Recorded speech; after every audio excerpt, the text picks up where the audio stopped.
नमस्कार। स्वागत है आपका एक बार फिर से इस नए ऑनलाइन वीडियो लेक्चर के अंदर, जिसके अंदर हम बात करेंगे टाइप्स ऑफ डीएनए की। ठीक है, ये जो है टाइप्स ऑफ डीएनए, या ये जो क्वेश्चन है आपका, ये आ जाता है किस नाम से? Forms of DNA. ठीक है ना, दो नाम से आ जाता है ये, फॉर्म्स ऑफ डीएनए। ठीक है ना, ऑफ डीएनए यानी कि डीएनए के प्रारूप, प्रकार, किसी भी नाम से पूछा जा सकता है ये क्वेश्चन। दूसरा बात करेंगे हम प्रॉपर्टीज ऑफ डीएनए। डीएनए की क्या प्रॉपर्टी, तो दो क्वेश्चन है इसके अंदर, इस लेक्चर के अंदर हम दो क्वेश्चन सोल्व करेंगे।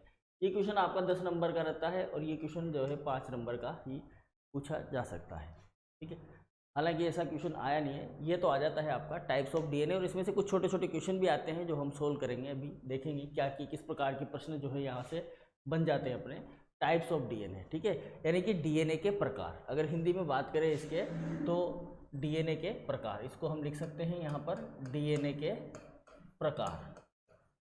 ठीक है, डीएनए के प्रकार जो है वो कितने प्रकार का डीएनए होता है, इसके बारे में हम बात करेंगे। चलिए तो स्टार्ट करते हैं हम। तो पहले समझते हैं डीएनए के प्रकार में हम कि जो डीएनए है उसकी खोज जो है वो कैसे हुई है ना। डीएनए की खोज जो है वो किस प्रकार से हुई है, पहले ये समझेंगे, फिर उसके बाद हम डीएनए के प्रकार के बारे में बात करेंगे। तो देखिएगा, वैज्ञानिक है अपने पास में विल्किंसन। विल्किंसन और उसके जो सहयोगी है, उन्होंने एक टेक्निक खोजी जिसका नाम था एक्सरे क्रिस्टलोग्राफी। ठीक है, इसके द्वारा इन्होंने क्या किया, जो डीएनए है उसकी द्विकुंडलित संरचना, ठीक है ना, यानी कि डबल हेलिकल स्ट्रक्चर। अब डबल हेलिकल स्ट्रक्चर कौन सी है? Double helical structure. ठीक है, ये डबल हेलिकल स्ट्रक्चर जो है इन्होंने यहाँ पर इसके द्वारा उसके मापों की पुष्टि की। ठीक है, डबल हेलिकल संरचना और उसके जो माप है, उसका जो साइज है, उसके बारे में बताया। तो देखो, ये विल्किंसन की जो स्टडी थी ये बहुत इंपॉर्टेंट थी डीएनए के टाइप्स को जानने के लिए भी और डीएनए को जानने के लिए भी। वाटसन और क्रिक जो थे, उन्होंने ये आइडिया तो लगा लिया था, उनका जो हाइपोथेसिस था ये था कि जो डीएनए होता है वो इस तरह से द्विकुंडलित होता है। ठीक है, डबल हेलिकल होता है। इसके अंदर जो है यहाँ पर सुगर फोस्फेट की बैकबोन होती है, और साथ में यहाँ पर क्या होते हैं, न्यूक्लियोटाइड यानी कि बेस पेयर्स होते हैं। और जो बेस पेयर्स होते हैं उसमें एडेनिन जो होता है वो थायमिन के साथ जुड़ता है, और गुआनोसिन जो होता है वो साइटोसिन के साथ जुड़ता है। ये इन्होंने क्या कर लिया था, इमेजिन कर लिया था, इसकी कल्पना कर ली थी, लेकिन ये डिसाइड नहीं कर पा रहे थे कि ये बात वास्तव में सही है या नहीं है। समझ रहे बात को? तो फिर जो ये विल्किंसन है, और इसके साथ साथ में सबसे ज़्यादा इम्पोर्टेंट जो है रोजलिन फ्रैंकलिन, एक महिला साइंटिस्ट थी, वो इसमें इन्वॉल्व हुई, और इन्होंने ये एक्सरे क्रिस्टलोग्राफी के द्वारा एक एक्सरे जो है इसका डीएनए का वो प्रिपेयर किया। तो उसमें जो इन्हें डॉट दिखाई दिए, उसके आधार पर ये डबल हेलिकल संरचना जो है प्रमाणित हुई। और इसी टेक्निक के आधार पर इन्होंने क्या किया, इसके डीएनए की जो माप है कि जैसे ये कितने एंगस्ट्रम का होता है, 20 एंगस्ट्रॉम का होता है। ठीक है ना, 20 एंगस्ट्रम इसकी मोटाई होती है। हाइड्रोजन बॉन्ड जो होते हैं उसकी जो लेंथ होती है वो कितनी होती है, 2.8 से 3.0 तक होती है। ठीक है, टोटल फॉस्फेट से फॉस्फेट की दूरी कितनी होती है, शुगर से शुगर की दूरी कितनी होती है। तो ये सब चीज़ें जो है किसके द्वारा आई, क्रिस्टलोग्राफी के द्वारा आइडेंटिफाई हुई। ठीक है, बात समझ में? तो वाटसन और क्रिक का जो डीएनए मॉडल है उसका जो निर्माण किया गया, जो उसको बनाया गया, उस हाइपोथेसिस को, वाटसन और क्रिक के हाइपोथेसिस को जब जीवंत किया गया, तो उसमें इन विल्किंसन और रोजलिन फ्रैंकलिन, ठीक है, उनकी दोनों की ही जो है बहुत बड़ी महत्वपूर्ण भूमिका है। हालांकि उनका नाम बहुत से कम लोग जानते हैं, बहुत से लोग जानते ही नहीं है, कि केवल वाटसन और क्रिक को ही जानते हैं, क्योंकि मेन बनाया इन्होंने ही था, लेकिन इस स्टडी के बिना ये संभव नहीं था। ठीक है ना, चलिए, तो ये इसके मापों की पुष्टि। मापों का मतलब है कि इसके जो लेंथ है, साइज है, कितना बड़ा होगा, क्या क्या चीज़ इसके अंदर होगी, इसके बारे में यहाँ पर जानकारी दी गई। ठीक, इस प्रकार के डीएनए को कहा जाता है बी डीएनए। जो क्रिस्टलोग्राफी के द्वारा जो डीएनए देखा गया था वो कौन सा डीएनए था? बी डीएनए था। तो आपसे ये भी पूछा जा सकता है क्वेश्चन के अंदर कि वाटसन और क्रिक के द्वारा दिया गया मॉडल किस डीएनए पर आधारित है। वाटसन और क्रिक के द्वारा दिया गया जो मॉडल है वो किस डीएनए के ऊपर आधारित है। तो कौन से डीएनए के ऊपर आधारित है? कौन से डीएनए के ऊपर आधारित है? बी डीएनए के ऊपर। कौन से डीएनए के ऊपर आधारित है? वो बी डीएनए के ऊपर। ध्यान रखेंगे ये बात, ठीक है। अब एक बार ये क्वेश्चन जो है पूछा गया था कि सबसे ज़्यादा डीएनए कौन सा पाया जाता है, यानी कि डीएनए की कौन सी मात्रा है जो सर्वाधिक जीवों में पाई जाती है, और ये पूछा गया था किसके अंदर? लैब असिस्टेंट के अंदर। लैब असिस्टेंट 2012-13 में ये क्वेश्चन पूछा गया था, मुझे आइडिया नहीं है कि सन तो, लेकिन लैब असिस्टेंट में पूछा गया था। इतना आइडिया है कि जो डीएनए होता है वो कौन सा डीएनए सर्वाधिक मात्रा में पाया जाता है, और ऑप्शन दिए गए थे उसके अंदर। तो सबसे ज़्यादा डीएनए जो पाया जाता है ना, वो पाया जाता है बी डीएनए, ठीक है ना। सबसे ज़्यादा जीवों में पाया जाने वाला डीएनए कौन सा है? B DNA. बी डीएनए बहुत ही सिंपल सा डीएनए है, और सारी क्रियाएं जो हम पढ़ेंगे ना, ट्रांसक्रिप्शन, ट्रांसलेशन, सब कुछ जो भी हम पढ़ेंगे डीएनए से रिलेटेड, वो सब कुछ बी डीएनए पर ही जो है रिसर्च किया गया है, ठीक है। चलिए, तो ये अधिकांश जीवों में पाया जाता है, बात आएगी, ये अधिकांश जीवों में पाया जाता है। कौन? B DNA. बी डीएनए सबसे ज़्यादा पाया जाने वाला, धरती के ऊपर सबसे ज़्यादा पाया जाने वाला डीएनए कौन सा है? B DNA. सबसे ज़्यादा जीवों में पाए जाने वाला डीएनए कौन सा है? बी डीएनए, ठीक है। समझ में? वाटसन और क्रिक ने किस डीएनए का मॉडल बनाया? तो बी डीएनए का बनाया। 3 प्रश्न हो गए हमारे यहाँ पर, ठीक है। इसके अतिरिक्त अब ये बी डीएनए के अलावा भी और भी डीएनए पाए जाते हैं, A DNA, C DNA, D DNA, Z DNA, ठीक है। ये भी संरचनाएं पाई जाती, और इनके अंदर भी क्या है, कुछ विभिन्नताएं होती है। तो कौन कौन से आप देखोगे, तो हम यहाँ जो पढ़ेंगे ना, वो होगा ए DNA, B DNA, C DNA, D DNA और जेड डीएनए। हम इन 5 डीएनए के बारे में जानकारी लेंगे, लेकिन इसके अलावा भी हमने अभी खोज लिए हैं एच डीएनए, ई डीएनए, इस तरह के डीएनए भी हम खोज चुके हैं। लेकिन हम अभी पढ़ेंगे केवल इतना ही, इससे ज़्यादा हम नहीं पढ़ेंगे, क्योंकि हमारा सिलेबस यहीं पर ही सीमित है, ठीक है भाई। चलिए, तो बात समझ में आई ना। तो डीएनए के प्रकार में हम क्या बात जानने की कोशिश कर रहे हैं कि विल्किंसन और जो सहयोगी है, उन्होंने क्रिस्टलोग्राफी टेक्निक के द्वारा डीएनए की द्विखंडित संरचना का वर्णन किया, और उसके साथ साथ उसके मापों की भी क्या की? पुष्टि की, ठीक है। और इस प्रकार का डीएनए कौन सा डीएनए कहलाया? बी डीएनए कहलाया, ठीक है। और ये जो बी डीएनए होता है, ये अधिकांश जीवों में पाया जाता है। इसके अलावा और भी डीएनए पाए जाते हैं, A DNA, C DNA, D DNA और जेड डीएनए। इन डीएनए के अंदर जो संरचनाएं होती है, उनमें भी काफ़ी विभिन्नताएं पाई जाती है। अब बात करते हैं हम कि डीएनए कितने प्रकार का होता है। तो डीएनए जो है वो 2 प्रकार का होता है, ठीक है ना। डीएनए कितने प्रकार का? डीएनए के प्रकार। डीएनए के क्या लिख रहे हैं हम यहाँ पर? डीएनए के प्रकार, ठीक है, देख लेना अभी डीएनए के प्रकार। अब डीएनए के प्रकार में देखो आप, सबसे पहला डीएनए का प्रकार कौन सा है? तो सबसे पहला डीएनए का प्रकार है आपका सर्कुलर डीएनए। कौन सा डीएनए है भाई? Circular DNA. पहला प्रकार कौन सा हो गया? Circular DNA. दूसरा प्रकार की बात करें तो लीनियर डीएनए। अब देख लेना कहाँ कहाँ से क्वेश्चन आता है, कैसे कैसे क्वेश्चन आता है।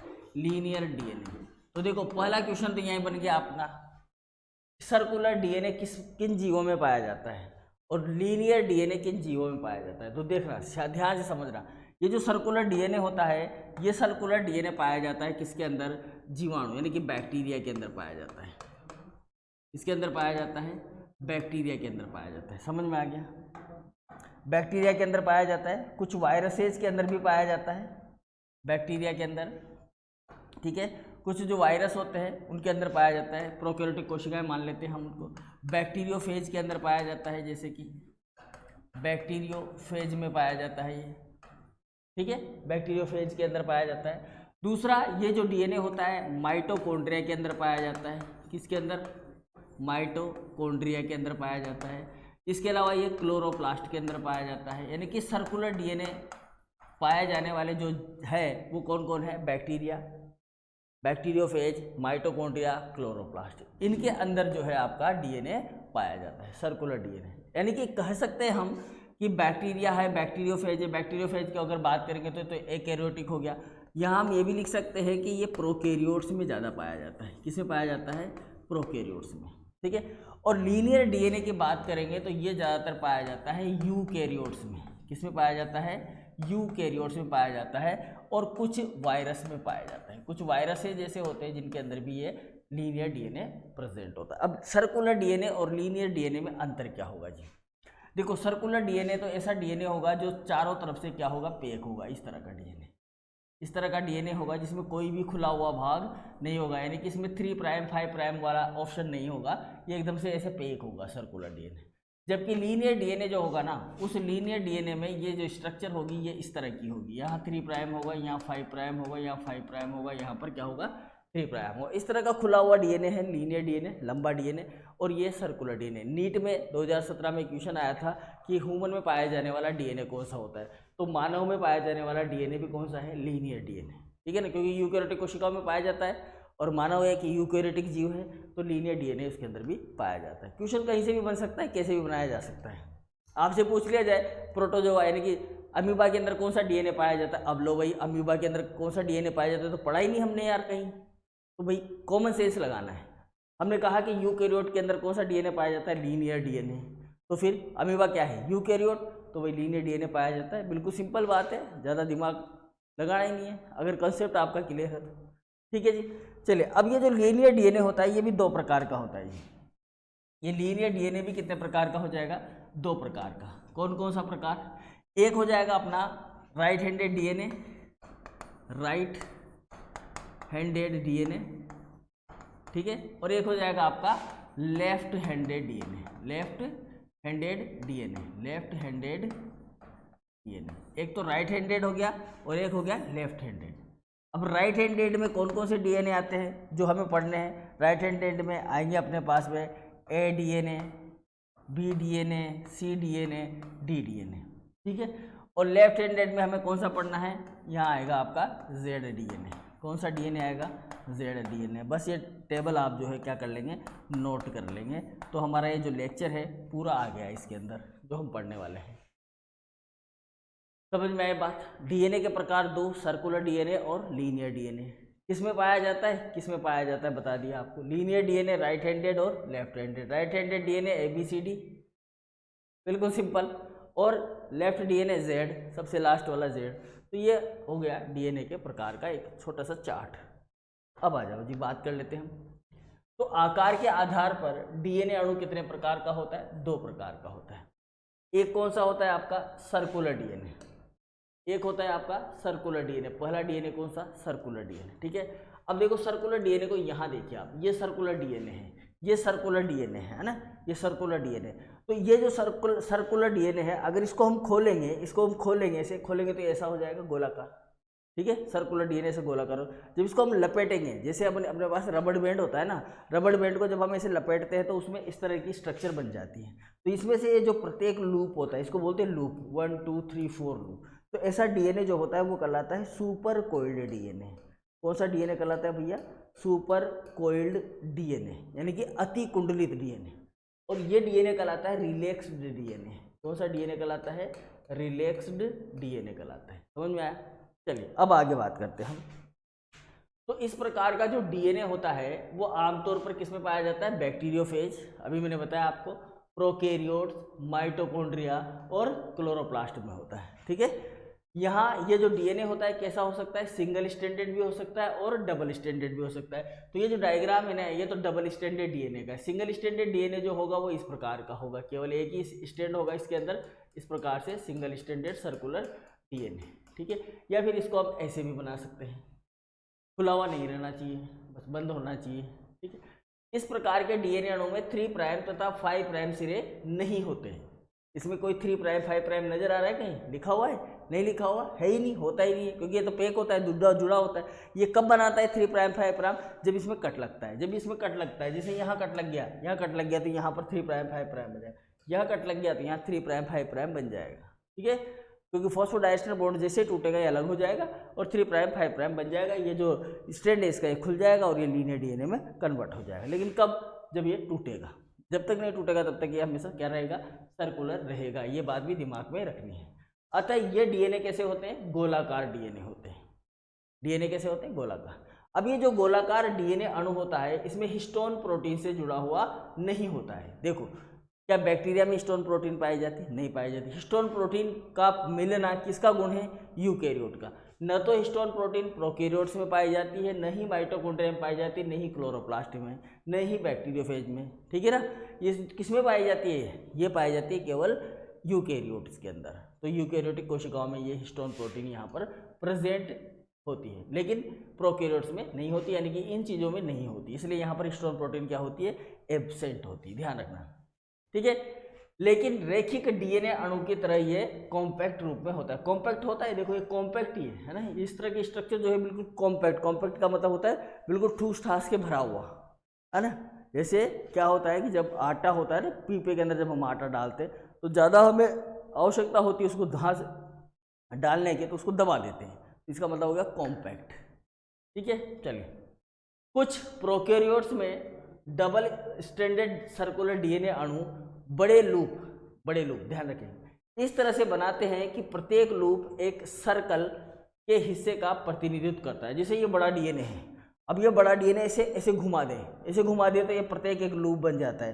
पहला लूप, दूसरा लूप, तीसरा लूप, इस तरह से ये क्या बना लेता है, लूप बना लेता है, ठीक है ना। अब ये जो लूप बन गए हैं यहाँ पर, ये लूप जो होते हैं किसी एक पर्टिकुलर हिस्से का प्रतिनिधित्व कर रहे हैं। जैसे कि पहला लूप बोला मैंने, दूसरा बोला, तीसरा बोला, है ना। तो इस प्रकार का जो डीएनए होता है, इस प्रकार के डीएनए को क्या बोलते हैं, सुपर कोइल्ड डीएनए बोलते हैं। कौन सा डीएनए बोलते हैं भैया, सुपर कोइल्ड डीएनए बोलते हैं। समझ में आ गई बात, ठीक है। बिना कुंडलित अणु को क्या बोलते हैं, रिलैक्स डीएनए। जैसे ये गोलाकार है तो इसको हम क्या बोलेंगे, रिलैक्स्ड डीएनए बोलेंगे। इसको क्या बोलेंगे, अति कुंडलित यानी कि सुपर कोइल्ड बोलेंगे। समझ में आया। तो ये होता है सर्कुलर डीएनए। चलिए आगे बात करते हैं हम लीनियर डीएनए की। लीनियर डीएनए अणु जो होता है ये इस तरह का रेखीय अणु होता है, जिसके अंदर 3 प्राइम और 5 प्राइम से लिए ओपन होते हैं, खुले हुए रहते हैं। ये इसकी स्पेशलिटी, इसकी क्वालिटी होती है, ठीक है ना। ऐसा इसकी क्वालिटी होती है, क्योंकि अगर ये दोनों जुड़ जाएंगे भाई, एक रस्सी अपने पास में, ठीक है ना। अब उस रस्सी को आप, है ना, दो सिरे हैं उसके, अब उन दोनों को आपस में जोड़ दो, जोड़ने के बाद कैसे हो जाए, गोलाकार, तो वो सर्कुलर हो गया। अब उसको काट दिया हमने तो कैसा हो गया, लीनियर। सिंपल सा कंसेप्ट है, ठीक है। तो यहाँ पर ये कटा हुआ है, लीनियर डीएनए मतलब कटा हुआ है, तो कटा हुआ है तो 3 प्राइम 5 प्राइम बनाएगा। तो इस प्रकार का जो डीएनए होता है ना, वो किस में पाया जाता है, यूकैरियोट्स के अंदर। यूकैरियोट्स का जो केंद्रक होता है उसके अंदर होता है। उसके अलावा ये कुछ विषाणु, कुछ वायरसेज में भी पाया जाता है। वायरसेज जो काम करते हैं वेक्टर का काम करते हैं, इसे वायरसेज के अंदर ये इस तरह का जो है डीएनए पाया जाता है, जिसमें स्टिकी एंड पाए जाते हैं। ये इस तरह से स्टिकी एंड होते हैं उनके अंदर, ताकि वो दूसरे डीएनए को इसके साथ में जोड़ सके, ठीक है। तो ये वायरसेज के अंदर भी पाया जाता है। ये 2 मुक्त सिरों यानी 3 प्राइम छोर और 5 प्राइम छोर के साथ एक लंबी धागे जैसी संरचना होती है। इस तरह की संरचना होती है जिसमें एक छोर 5 प्राइम, एक छोर 3 प्राइम होता है, ठीक है। गुणसूत्र के रूप में ये डीएनए अत्यधिक संघनित रूप में प्रोटीन के साथ कसकर जुड़ा हुआ पाया जाता है। जब ये डीएनए होता है, जब ये डीएनए गुणसूत्र की फॉर्म में आता है तो काफ़ी कॉम्पैक्ट हो जाता है, न्यूक्लियोसोम के साथ, हिस्टोन प्रोटीन के साथ जुड़कर एक गुणसूत्र का फॉर्मेशन करता है। यानी कि यही डीएनए आगे चलकर क्या बना लेता है, गुणसूत्र बना लेता है इस तरीके से, ठीक है। हालांकि वायरल डीएनए अणु आकार में रेखिक होते हैं। वायरस के अंदर जो डीएनए पाया जाता है वो कैसा है, वायरस का कैप्सिड होता है ये इस तरह से, और इस कैप्सिड के अंदर जो डीएनए होता है वो इस तरह से रेखीय होता है, सर्कुलर नहीं होता, गोलाकार नहीं होता, रेखीय होता है ना। यहाँ पर 2 इसके भाग खुले हुए रहते हैं। तो ये जो रेखीय अणु होता है प्रोटीन से कसकर जुड़े हुआ नहीं रहता, इसमें कोई प्रोटीन नहीं पाई जाती अंदर। जो प्रोटीन होती है ना वो बाहर ही होती है, जो प्रोटीन होती है वो इस कैप्सिड के अंदर ही होती है, इसके भीतर नहीं भरी होती। जैसे साइटोप्लाज्म होता है ना, वैसा वायरस के अंदर नहीं होता ऐसा, है ना। जैसे भी चल रहा है कोरोना वायरस, आप जान रहे होंगे सारी चीज़, वायरस के बारे में तो बहुत सारी चीज़ें पता लग गई है लोगों को, ठीक है। तो इसके अंदर कुछ भरा हुआ नहीं होता, यानी कि प्रोटीन वोटीन कुछ नहीं होते हैं। इनमें प्रोटीन एक लिफाफे के रूप में, लिफाफा मतलब एनवलप, तो ये क्या है, एनवलप है इसका, ठीक है। ये क्या है, एनवलप है। तो इस एनवलप के रूप में ही यहाँ पर प्रेजेंट होती है, जिसमें डीएनए भरा होता है। अब ये लिफाफा है, इस लिफाफे के अंदर डीएनए भर दिया हमने, ये बन गया वायरस। केवल डीएनए और कुछ नहीं भरा, एक प्रोटीन का लिफाफा बनाया, एक खोल बनाया और उसके अंदर क्या भर दिया, डीएनए भर दिया, डीएनए भर दिया, बन गया वो वायरस, ठीक है। रेखीय डीएनए भी विभिन्न संरचनाओं में पाया जाता है। अब रेखीय डीएनए की संरचनाएं कौन कौन सी होती, उनके बारे में हम बात करेंगे। तो देखिए, रेखीय डीएनए में सबसे पहला जो स्ट्रक्चर आता है हमारे पास वो आता है राइट हैंडेड डीएनए। कौन सा डीएनए आता है भाई, राइट हैंडेड डीएनए, ठीक है ना। अब देखो, राइट हैंडेड डीएनए का मतलब है कि जब घुमाओ आपके राइट हैंड की तरफ हो, जैसे इसके अंदर आप देखोगे इसमें जो घूम जा रहा है वो किधर जा रहा है, ये से जा रहा है, ठीक है ना, ऐसे जा रहा है। तो ये जो घुमाव जा रहा है इस तरह का, ये फिर घूम गया यहाँ से, फिर ये घुमा गया, फिर ये घूम गया, तो ये किधर जा रहा है, राइट हैंडेड की तरफ, राइट हैंड की तरफ।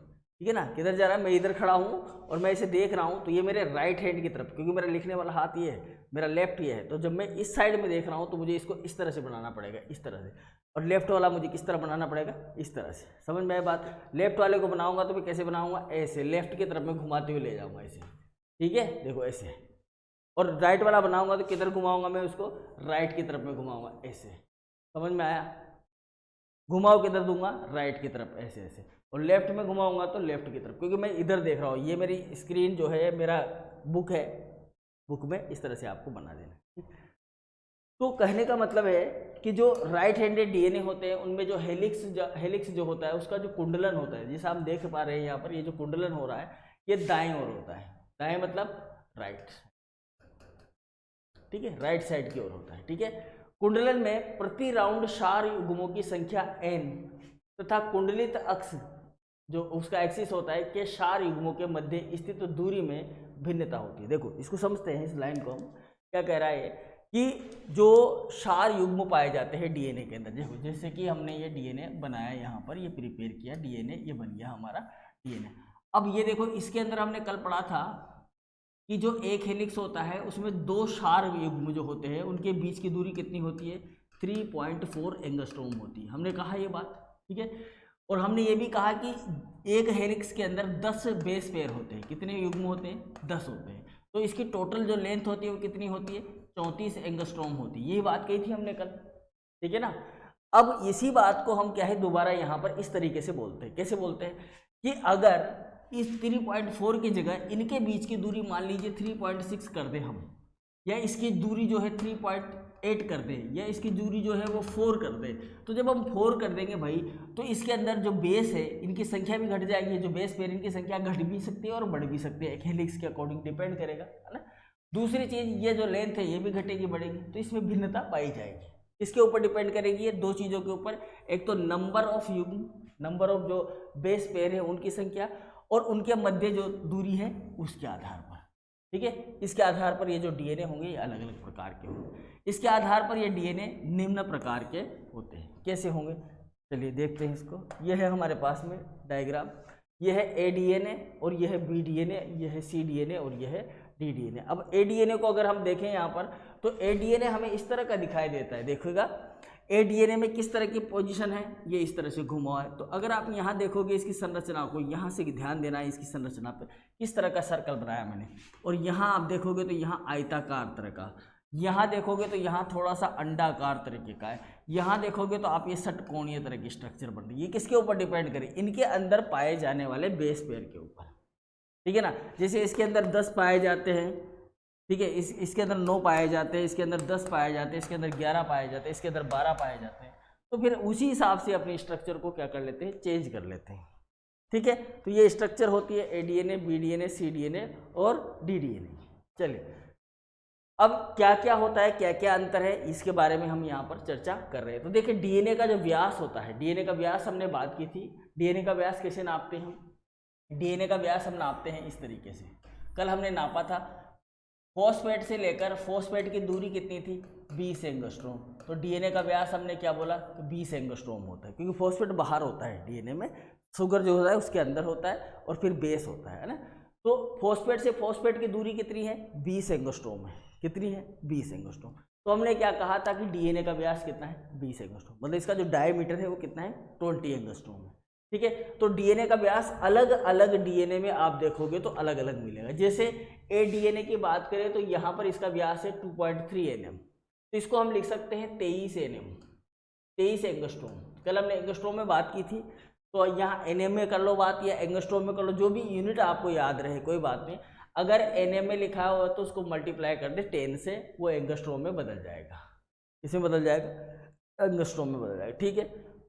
ए डीएनए का जो साइज है वो कितना है, 23 एंगस्ट्रोम है। बी डीएनए का साइज की बात करेंगे तो ये 20 एंगस्ट्रोम है। ये कल हमने पढ़ा था बी डीएनए के बारे में, वाटसन और क्रिक के मॉडल ने, कि जो डीएनए होता है उसकी मोटाई जो होती है वो 20 एंगस्ट्रोम होती है। तो ए डीएनए की मोटाई कितनी होती है, 23 एंगस्ट्रोम होती है। अच्छा सी डीएनए की कितनी होती है, 19 एंगस्ट्रोम होती है, 10 से गुणा कर देंगे। इसी तरह डी डीएनए की भी कितनी होती है, 19 एंगस्ट्रोम होती है। तो अब याद रह जाएगा, या तो ऐसे ही याद रख लो या ऐसे याद रख लो, एक ही बात है। तो ए डीएनए ज़्यादा मोटा है, ठीक है, 23 एंगस्ट्रोम है। BDNA उससे थोड़ा सा पतला है और C और DNA और ज़्यादा पतले हैं। इसमें उसकी साइज में, जो फॉस्फेट और फॉस्फेट के बीच की दूरी है उसके अंदर। व्यास को नापने का तरीका क्या है, फॉस्फेट से फॉस्फेट की दूरी नापते हैं, ठीक है ना। चलिए, अब इसके अंदर जो कुंडली होती है, एक कुंडली, कुंडली का मतलब हेलिक्स, कुंडली जो होती है हेलिक्स होता है। अब हमने देखा था कि ये इसकी मोटाई तो 20 एंगस्ट्रॉम है, लेकिन एक जो हेलिक्स है, ये हेलिक्स है पूरा, ये एक हेलिक्स है, ये एक हेलिक्स है, इसी तरह ये एक हेलिक्स है। तो ये हेलिक्स की जो मोटाई थी हमने देखी थी BDNA के अंदर कितनी थी, 34 एंगस्ट्रॉम। वो 3.4 को मल्टीप्लाई कर देंगे 10 से, तो कितनी थी, 34 एंगस्ट्रॉम थी, ठीक है ना। एक हेलिक्स की जो मोटाई थी वो कितनी थी, मतलब जो लेंथ थी वो कितनी थी, 34 एंगस्ट्रॉम, ठीक है। अब हम देख रहे हैं तो ADNA के अंदर यही लेंथ कितनी है, 28 एंगस्ट्रॉम है, ठीक है। यही cDNA के अंदर कितनी है, 31 एंगस्ट्रॉम है, और यही DDNA के अंदर कितनी है जी, 24 एंगस्ट्रॉम है भैया। कितनी है, 24 एंगस्ट्रॉम। समझ में आया बात। चलिए, अब देखिए आप, तो यहाँ अगर हम देखें इसी चीज को आगे देखें कि एक कुंडलन में कितने न्यूक्लियोटाइड होते हैं, तो एक कुंडलन में BDNA के अंदर हमने देखा था 10 न्यूक्लियोटाइड होते हैं। कितने होते हैं, 10 न्यूक्लियोटाइड। और इसकी दूरी, इसकी जो मोटाई है कितनी है, एक हेलिक्स की 34, तो टोटल दूरी कितनी आती थी, 34 आती, 3.4, तो ये 3.4 एंगस्ट्रॉम आता था, आया था। दो क्षार युग्मों के मध्य की दूरी कितनी आई थी हमारी, 3.4 एंगस्ट्रॉम आई थी या नहीं आई थी, आई थी ना। तो 3.4 एंगस्ट्रॉम दूरी होती है, तो इसके अंदर बेस कितने हैं, 10, तो दोनों को मिला दिए तो 34 एंगस्ट्रॉम इसकी मोटाई है, और फॉस्फेट की दूरी कितनी है, 20 एंगस्ट्रॉम। ये चीज़ हमें याद है BDNA के अंदर। अब इसी चीज़ को हमें ADNA के लिए याद करना है। कैसे याद करेंगे, देखो जी, कि यहाँ पर कितने बेस हैं, 11/28 कर दीजिए आप, तो ये आ जाएगा आपके 2.5 एंगस्ट्रॉम। कितना आ जाएगा, 2.5 एंगस्ट्रॉम आ जाएगा। तो ये दो क्षार युग्मों के मध्य की दूरी निकाल कर देगा। अब याद क्या रखना है, याद हमें दो चीज़ें रखनी है, ये दोनों चीज़ें हमें याद रख लेनी है, तो हमें सारा याद हो जाएगा, ठीक है। इसके अंदर 11 होते हैं, इसके अंदर 10 होते हैं, इसके अंदर 9.33 होते हैं, और इसके अंदर 8 होता है। तो इस 9.33 वाले की बात करेंगे तो इसका जो आता है वो आता है 3.3 एंगस्ट्रॉम, और इसकी बात करेंगे तो इसका आता है 3.0 एंगस्ट्रॉम, मतलब 3 एंगस्ट्रॉम का। 3.0 का मान होता नहीं है, तो 3.0 एंगस्ट्रॉम आता है, ठीक है। तो ये दो क्षार युग्मों के मध्य की दूरी है, 2.5, 3.5, BDNA के अंदर, cDNA के अंदर 3.3, और DDNA के अंदर 3.3, ठीक है, 3 एंगस्ट्रॉम। और इसके अंदर जो बेस पाए जाते हैं, दो न्यूक्लियोटाइड, जो न्यूक्लियोटाइड होते हैं उनकी जो संख्या है 11, एक के अंदर, बी के अंदर 10, इसके अंदर 9.33। 9.33 का मतलब होता है कि जो 10वां बेस है, जो 10 नंबर का बेस है, वो इस cDNA के अंदर वो घुस जाता है दूसरे के अंदर। मतलब एक जो होता है, एक तो इसी के अंदर आता है, इसी कुंडलन के अंदर आता है, जैसे यहाँ से चल के आ रहा है, यहाँ से चल के आ रहा है, एक तो इसी कुंडलन में रहेगा, और दूसरा क्या होगा, इसके अंदर चला जाएगा, इस वाले के साथ में ये बाइंड हो जाएगा, ठीक है ना। जब ये खुलेगा तो दोनों अलग अलग हो जाएंगे अपने आप ही। तो इस तरीके से होता है, इसलिए इसका 9.3 है। 9.3 बेस नहीं होते, बेस तो 10 ही है, लेकिन जो 10वां बेस है ना, वो कुछ तो ज़्यादा मात्रा तो किसकी है, उसकी 70% मात्रा तो एक हेलिक्स के अंदर है, और दूसरे का बचा हुआ भाग दूसरे हेलिक्स के अंदर है, ठीक है। तो ये हो गए हमारे ADNA, BDNA, cDNA और DDNA की ये चार चीज़ें हमें याद रख लेनी है। हमारा 10 नंबर का क्वेश्चन यहाँ से बन जाता है। अब दूसरा आ गया हमारा left handed DNA। Left handed DNA के बारे में मैंने आपको बताया कि आपका लेफ्ट हैंड इधर है, इस साइड में ध्यान रखना, तो इसको ऐसे घुमाना है। इसको कैसे घुमाना है, ऐसे घुमाना है। अगर आपका राइट हैंडेड DNA की बात करेंगे तो फिर आपको इस तरह से घुमा देना है, इस तरीके से राइट हैंडेड की तरफ। क्लियर हो गया ना। तो ये लेफ्ट हैंडेड DNA हो गया आपका, और ये कौन सा हो गया, राइट हैंडेड DNA। तो हमने राइट हैंडेड पढ़ ही लिया है, 4 प्रकार का होता है। अब लेफ्ट हैंडेड की बारी आती है, लेफ्ट हैंडेड DNA। चलिए, तो लेफ्ट हैंडेड DNA जो होता है इसे ZDNA भी कहते हैं। कौन सा DNA कहते हैं, ZDNA, यानी कि लेफ्ट हैंडेड में एक ही DNA हमारे पास में, वो है ZDNA। ZDNA की स्ट्रक्चर आप देखोगे तो इस तरह की जिगजैग स्ट्रक्चर बनाता है। कैसी स्ट्रक्चर बनाता है ये, जिगजैग। जिगजैग होता है ना, जिगजैग ब्रश आता है, पहले वो चलता था, जिगजैग जिगजैग। तो ये ऐसे जिगजैग स्ट्रक्चर क्रिएट करता है, इसलिए इसका नाम रख दिया ZDNA, ठीक है। दूसरी चीज बात क्या है, ये देखो, एक तो क्वेश्चन आ जाता है कि ZDNA जो होता है वो क्या होता है। तो ZDNA जो होता है ना, वो जिगजैग DNA होता है। कौन सा DNA होता है, जिगजैग DNA होता है। दूसरी चीज ये पूछा जाता है हमसे कि कृत्रिम रूप से संश्लेषित किया हुआ डीएनए कौन सा है? जो कृत्रिम रूप से संश्लेषित किया गया है तो वो कौन सा डीएनए है? Z DNA. इसकी खोज किसने की? तो वेंग ने की। खोज करने वाला वैज्ञानिक कौन है? वेंग और उसके जो साथी उन्होंने इसको खोजा था। इन्होंने आर्टिफिशियल डीएनए बनाने की कोशिश की थी। अब देखो ये तो क्या है, अभी तो कोशिश की जा रही है, एक दिन ऐसा भी आएगा जब हम नई जो सेल है, मतलब कि नेचुरल सेल, उसको हम खुद बना लेंगे, मतलब जीव की उत्पत्ति कर देंगे खुद ही बिना किसी रिसोर्सेज के, ठीक है। क्योंकि जो कोशिका सिद्धांत है ना, वो क्या कहता है कोशिका सिद्धांत, कि नई कोशिकाओं की उत्पत्ति किससे होती है? पुरानी कोशिकाओं से। और हम क्या कर रहे हैं? हम ये करना चाह रहे हैं कि हमें कोशिका की ज़रूरत नहीं है, हम नई कोशिका की उत्पत्ति करेंगे, नई कोशिका बनाएंगे। तो वो नई कोशिका बनाने की दौड़ में एक जेड डीएनए भी हमारा बन गया है, ठीक है ना। ये जेड डीएनए भी बन गया। तो ये बना कैसे? ये बना इसीलिए कि ये कृत्रिम रूप से संश्लेषित डीएनए है। बना कैसे? मतलब आर्टिफिशियल तरीके से डीएनए बनाने की कोशिश की गई होगी तो ये डीएनए बनकर आ गया। हालांकि ये काम तो सारे करता है, कुछ जीवों में भी देखा गया है जेड डीएनए। तो लेकिन आपसे पूछा जा सकता है, जेड डीएनए ऐसी बात नहीं, नेचुरल फॉर्म में भी मिलता है हमें। लेकिन क्वेश्चन क्या पूछा जा सकता है? क्वेश्चन ये पूछा जा सकता है कृत्रिम रूप से संश्लेषित डीएनए कौन सा है? कृत्रिम रूप से बनाया गया डीएनए कौन सा है? तो कौन सा है भैया? वो जेड डीएनए है। कृत्रिम रूप से संश्लेषित डीएनए कौन सा है? जेड डीएनए, याद रखेंगे, ठीक है। अब देखिए, इसमें जो शर्करा अणु होते हैं वो उल्टे क्रम में अभिविन्यासित होते हैं। देखो, जो बी डीएनए होता है उसमें तो जो शुगर जो होता है वो इस तरीके से होता है, शुगर जो होता है वो इस तरीके से, यहाँ फॉस्फेट जुड़ा हुआ है वही 3 प्राइम 5 प्राइम पर, और ये इस तरह की स्ट्रक्चर। लेकिन जेड डीएनए में ये स्ट्रक्चर क्या हो जाती है? दोनों उलट जाती है, उलट जाती है।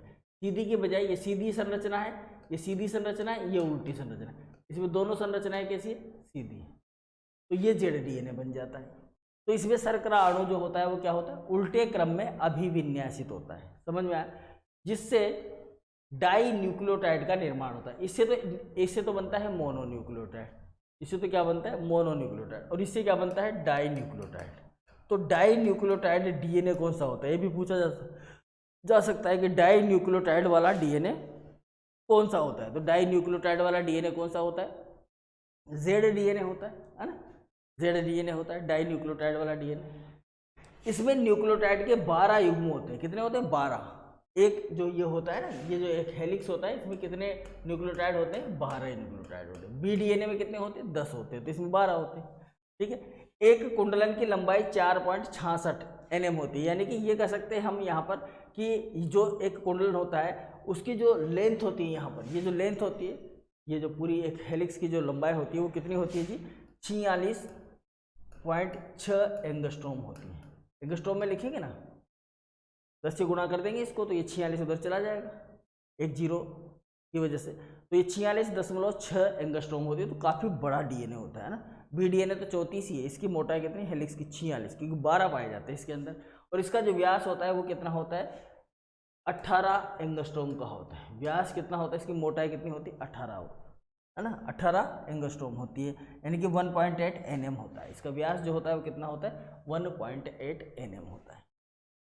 समझ में आ गया? चलिए आगे चलते हैं। तो ये एक स्ट्रक्चर है डीएनए का, चाहे तो आप स्क्रीनशॉट ले लेना इसका, कैसे जुड़ता है डीएनए। देखो यहाँ पर एक चीज़ ये भी देख लेते हैं हम, क्योंकि डीएनए हमारा ख़त्म हो गया है इसलिए मैंने आपको ये बताया है इसके बारे में। देखो ये थायमिन है यहाँ पर और ये एडेनिन है, तो ये 2 बॉन्ड बनाता है ऐसे ऐसे ऊपर ऊपर, या नीचे बॉन्ड नहीं बनेगा। ये गुआनोसिन है और ये साइटोसिन है, तो ये 3 बॉन्ड बनाता है ऐसे ऐसे 3 बॉन्ड, ठीक है ना। तो ये एक तो रिएक्टिव ग्रुप से बनाता है और 2 इसके जो ग्रुप होते हैं उसे बनाता है। 2 नीचे वाले, एक तो ऊपर वाले रिएक्टिव ग्रुप से और 2 नीचे वाले रिएक्टिव ग्रुप। और डबल बॉन्ड जो होता है एक रिएक्टिव ग्रुप से और एक जो श्रृंखला में लगा हुआ है उससे, अमीनो ग्रुप से बनता है। तो इस तरह से बॉन्ड बनते हैं इसके अंदर। बिल्कुल सिंपल सा स्ट्रक्चर है, 1-2 बार देखने पर याद हो जाता है।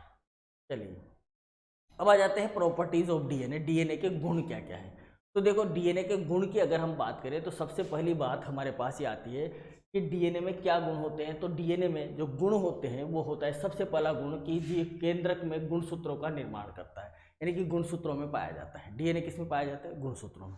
तो भाई गुणसूत्रों में पाया जाता है तो कैसा होता है कि डबल स्टैंडर्ड होता है और कुंडलित होता है। भाई कैसा होता है? डबल स्टैंडर्ड और कुंडलित होता है। दूसरा गुण हो गया इसका डीएनए का।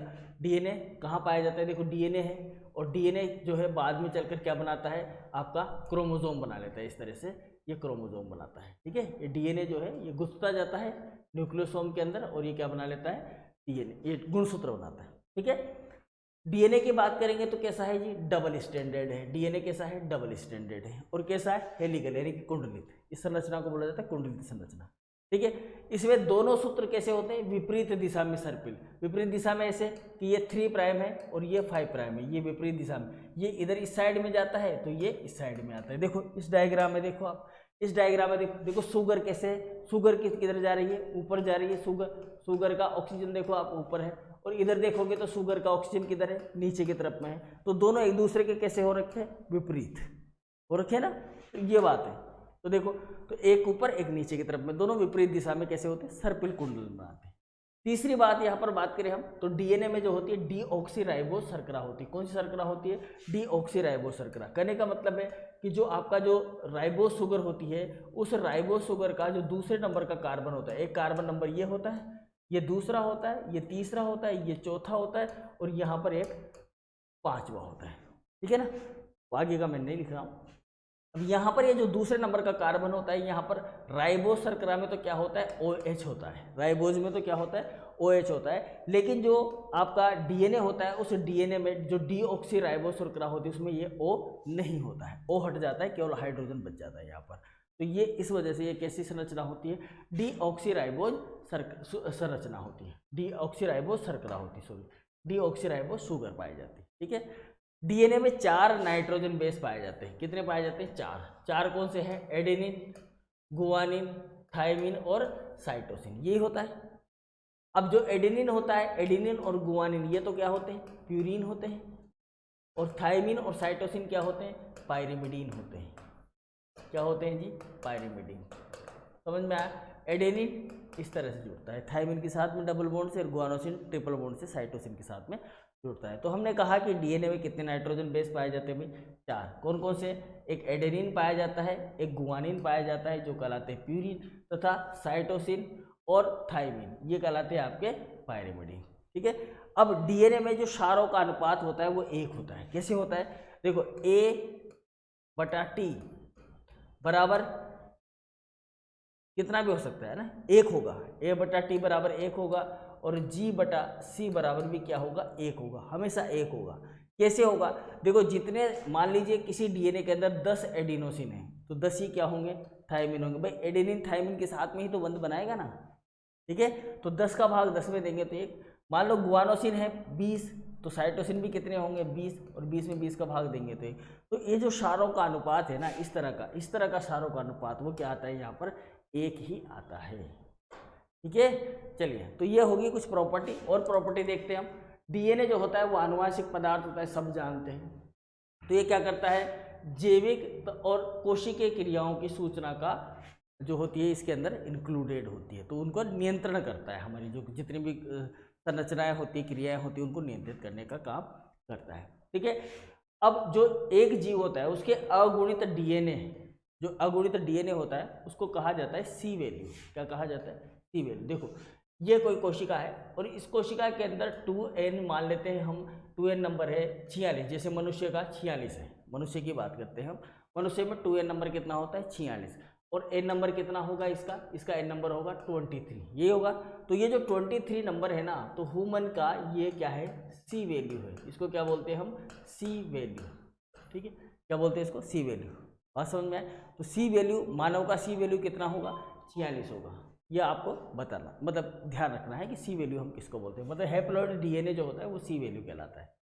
चलिए, गुणसूत्रों में जो डीएनए होता है वो रेखीय होता है। कैसा होता है, रेखीय, लीनियर। अभी पढ़ा हमने यूकैरियोटिक कोशिकाओं का जो डीएनए होता है। लेकिन जो प्रोकैरियोट कोशिकाएं होती है, माइटोकॉन्ड्रिया होता है या क्लोरोप्लास्ट होता है, उसमें जो डीएनए होता है वो कैसा होता है जी, सर्कुलर होता है, गोलाकार। पढ़ा हमने, ठीक है।